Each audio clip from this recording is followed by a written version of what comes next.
শিক্ষা প্রতিষ্ঠানকে নির্বাচনী বা যে কোনো সভা সমাবেশ প্রচারণার কাজে ব্যবহার নিষিদ্ধ করা হয়েছে।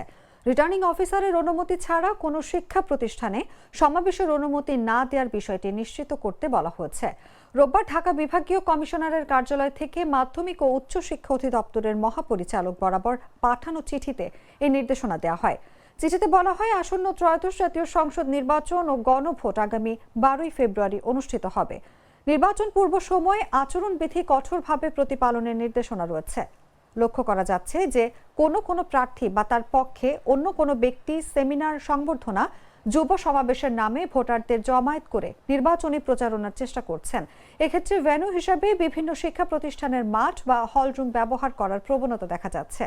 অনেক ক্ষেত্রে এসব সমাবেশের জন্য রিটার্নিং অফিসারের অনুমতি ছাড়াই শিক্ষা প্রতিষ্ঠানের প্রধানরা স্থানীয়ভাবে শিক্ষা প্রতিষ্ঠানকে ভেন্যু হিসেবে ব্যবহারের অনুমতি দিচ্ছেন, যা নির্বাচনী আচরণের সুস্পষ্ট লঙ্ঘন। এমন পরিস্থিতিতে রিটার্নিং অফিসারের অনুমতি ছাড়া কোনো শিক্ষা প্রতিষ্ঠানে সমাবেশের অনুমতি না দেওয়ার বিষয়টি নিশ্চিত করার নির্দেশ উল্লেখ করা হয় চিঠিতে।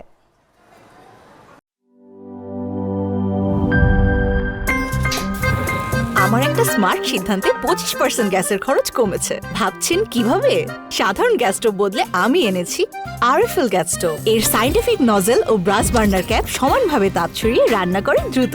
তাই গ্যাসও বাঁচায় 25%, টাকাও বাঁচে 25%। আরএফএল গ্যাস স্টোভ নিরাপদ ও গ্যাস সাশ্রয়ী।